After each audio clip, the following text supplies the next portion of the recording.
नमस्कार साथियों, एक बार फिर आप सभी का स्वागत है मेरे YouTube चैनल विनोद चेजारा पर।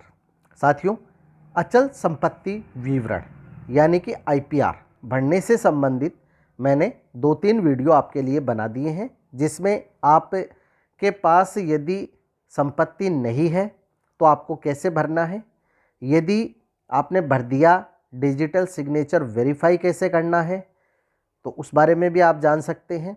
साथ ही जो नए कार्मिक हैं और उनके जो राजकाज पोर्टल पर डाटा नहीं आ रहे हैं, विधानसभा का चित्र आ रहा है या ब्लैंक पेज आ रहा है, तो कैसे वो डाटा को फैच करवाएंगे। आज के इस वीडियो में हम जानेंगे कि आपके पास कोई संपत्ति है तो आप कैसे उसका विवरण है वो भरेंगे, या आपने पहले से कोई संपत्ति का विवरण भर रखा है तो नई संपत्ति का विवरण ऐड कैसे करेंगे।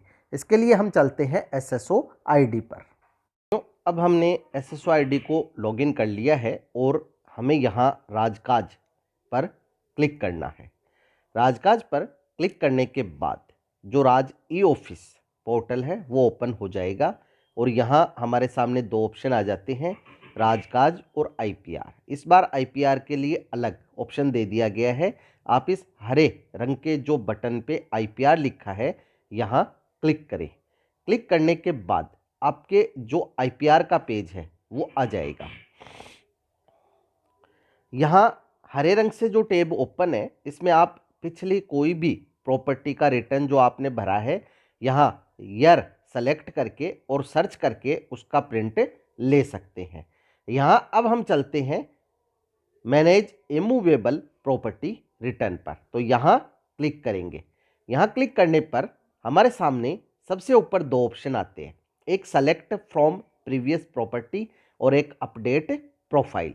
सबसे पहले हमें हमारा प्रोफाइल अपडेट करना है, क्योंकि पिछले साल हमारी बेसिक थी वो कम थी, इस बार बेसिक बढ़ गई है। तो यह साथियों जो पुरानी बेसिक है वो लिखी है, इसे हम यहाँ से जो है मिटाएंगे और नई जो बेसिक है वो लिखेंगे, क्योंकि जुलाई में जो है इंक्रीमेंट लग गया है। अगर SCP लगी है, L चेंज हो गया है तो वो भी आप यहाँ से चेंज कर लें। ये जो कैप्चा दिया है यहाँ भरें, टिक मार्क करें और सेव करें। कैप्चा हमने भर दिया है, टिक मार्क कर दिया है, अब यहाँ सेव करना है। सेव पे क्लिक करने के बाद जो प्रोफाइल है वो अपडेट हो जाएगा और वापस हम होम पेज पे आ जाएंगे। अब हमें साथियों, यदि आप पहली बार संपत्ति का विवरण भर रहे हैं, पहले आपने कोई संपत्ति नहीं दिखाई है, तो यहाँ आपको नीचे जो ऑप्शन दिए गए हैं यहाँ से शुरुआत करनी है। लेकिन यदि पहले आपने संपत्ति का विवरण भर दिया है तो आपको सेलेक्ट फ्रॉम प्रीवियस प्रॉपर्टी को ओपन करना है। यहाँ हम सेलेक्ट फ्रॉम प्रीवियस प्रॉपर्टी को जो है ओपन करेंगे। कार्मिक के पास एक संपत्ति थी और अब उन्होंने एक संपत्ति और खरीद ली है, तो यहाँ हम उस संपत्ति को ऐड करेंगे। मान लीजिए आपके पास संपत्ति थी और आपने संपत्ति को बेच दिया, अब आपके पास कोई संपत्ति नहीं है, तो संपत्ति डिलीट कैसे करनी है वो भी हम यहाँ देखेंगे। यहाँ हम देख रहे हैं जो संपत्ति पहले से भरी हुई है, यहाँ हमें टिक मार्क लगाना है। तो अब नीचे आके यहाँ सेलेक्ट पे क्लिक करना है, तो यहाँ आपके पास दोनों जो प्रॉपर्टियाँ ओपन हो जाएगी। अब हमें क्या करना है, एक एक करके जो संपत्ति है उसको टिक मार्क लगाना है और अपडेट करना है। यदि हम दोनों पे एक साथ टिक मार्क करके और अपडेट करते हैं तो लिखा आता है प्लीज 1 by 1 रिकॉर्ड को अपडेट करें। तो पहले एक को ओपन करेंगे और अपडेट करेंगे। आप चाहे तो यहाँ से इसे सेलेक्ट करके और यहाँ से डिलीट भी कर सकते हैं, लेकिन यहाँ कार्मिक के पास जो संपत्ति है उन्होंने और अर्जित की है, न कि बेची है। तो यहाँ हम अब एक को सेलेक्ट करेंगे और अपडेट पे क्लिक करेंगे। क्लिक करने के बाद जो ये संपत्ति हमारे पास आ गई है, इसको हमें केवल अपडेट इतना ही होता है कि अगर वैल्यू बढ़ गई है तो आप इसे वैल्यू को बढ़ा दें, नहीं बढ़ी है तो ऐसा ही रहने दें और इसको सेव कर दें। अब इसके बाद जो सेकंड प्रॉपर्टी है इस पर क्लिक करके इसको भी अपडेट करेंगे। यहाँ ये भी सेम है, तो इसमें भी कोई जो है परिवर्तन नहीं हुआ है, इसको भी सेव कर देते हैं। अब यहाँ हमें जाना है ऐड बटन में। ऐड बटन से हम यहाँ नई प्रॉपर्टी ऐड करेंगे। तो यहाँ अब साथियों नीचे सबसे पहले आपको प्रॉपर्टी का टाइप सेलेक्ट करना है। यहाँ एग्रीकल्चरल है, कॉमर्शियल है, रेजिडेंशियल है, इंडस्ट्रियल या अदर। एग्रीकल्चर यानी कोई आपने खेत की जगह ली हो, कॉमर्शियल कोई दुकान वगैरह ली हो, ऑफिस वगैरह लिया हो, रेजिडेंशियल कोई प्लॉट वगैरह लिया हो, इंडस्ट्रियल है कोई आपने उद्योग धंधा स्थापित करने के लिए लिया हो। तो यहाँ हमने जो है रेजिडेंशियल प्लॉट लिया है, ये सेलेक्ट करेंगे और प्रॉपर्टी सब टाइप में हम यहाँ एग्री अपार्टमेंट है। रेजिडेंशियल में जो अपार्टमेंट, फ्लैट या विला है या बिल्डिंग है, इंडिपेंडेंट हाउस है या प्लॉट है, तो यहाँ हम प्लॉट सेलेक्ट करेंगे। अब ये एड्रेस है कि रूरल है या अर्बन है, तो ये अर्बन नहीं है, रूरल है। रूरल गांव में, ग्रामीण एरिया में है। अब ये कहाँ लिया गया है, तो आपको यहाँ एड्रेस लाइन 1 और लाइन 2 भरना है। एड्रेस लाइन 1 में आप जो एड्रेस है वो लिख सकते हैं। यहाँ हमने एड्रेस लिख दिया है।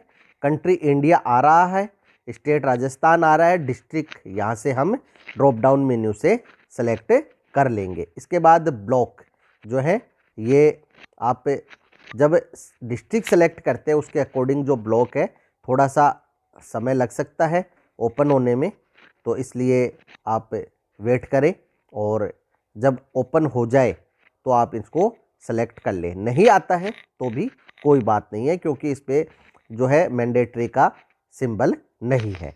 अब ग्राम पंचायत है वो यहाँ से सेलेक्ट करनी होगी। वार्ड नंबर कौन सा है, तो यहाँ आप देख लें वार्ड नंबर।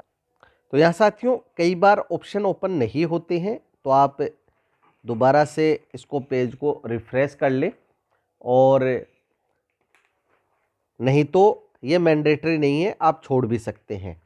यहाँ नीचे पिन कोड भर दिए हैं। ओवन्ड बाई में आपने जो है सेल्फ खरीदी है या डिपेंडेंट यानी वाइफ के नाम है या जॉइंट नाम है, वो आपको सेलेक्ट करना है। यहाँ सेल्फ है। अब मैन्योर एक्वायर्ड यानी कि आपने कैसे ली है, परचेज की है या आपको वसीयत में मिली है, गिफ्ट में मिली है, तो यहाँ कार्मिक ने जो है परचेज की है। इसके बाद सब मैनर एक्वायर्ड में जो financial support for family member है, लोन है, सेविंग है या मल्टीपल सोर्सेज है, तो यहाँ जो सेविंग है उससे ली गई है। अब ये कब खरीदी है, तो इसकी डेट आपको रजिस्ट्री से मिल जाएगी। यहाँ जो ऑप्शन है उसमें से हमने डेट सेलेक्ट कर ली है। अब जिससे खरीदी है उसका नाम, कॉन्टैक्ट नंबर और एड्रेस यहाँ भरना है। तो ये डिटेल्स हमने भर दी है। यहाँ नाम भरना ज़रूरी है क्योंकि ये मैंडेटरी है, बाकी आप नहीं भरे तो भी चल जाएगा। अब यहाँ प्रॉपर्टी की वैल्यू कितनी है प्रेजेंट में, तो जितनी प्रॉपर्टी की वैल्यू है वो आपको यहाँ लिखनी है। अगर एनुअल इनकम फ्रॉम प्रॉपर्टी हो रही है तो यस, अन्यथा नो पे टिक मार्क कर दे तो ऑप्शन जो है वो हट जाएगा। रिमार्क में आपने यहाँ लिख देना है PLOT प्लॉट। अब इसको आपको सेव कर देना है। अब यदि आपको एक से अधिक प्रॉपर्टी बननी है तो सेव एंड न्यू पे करना है, नहीं तो सिर्फ सेव पे करना है। सेव पे करने के बाद यहाँ आपकी जो भी प्रॉपर्टी है वो आ जाएगी। अब यहाँ आपको इन सभी को एक साथ सेलेक्ट करना है। सेलेक्ट करने के बाद सबमिट IPR पे क्लिक करना है। सबमिट IPR पे क्लिक करते ही यहाँ पेज ओपन हो जाएगा। इसमें सबसे नीचे आपको जो है ऑप्शन मिलेगा वेरीफाई एंड सबमिट का। इसके ऊपर आप जब क्लिक करेंगे तो OTP आएगा और OTP से ये सबमिट हो जाएगी। यहाँ OTP से सबमिट होने के बाद यहाँ जो ऑप्शन है वो आपके सामने आ जाएगा।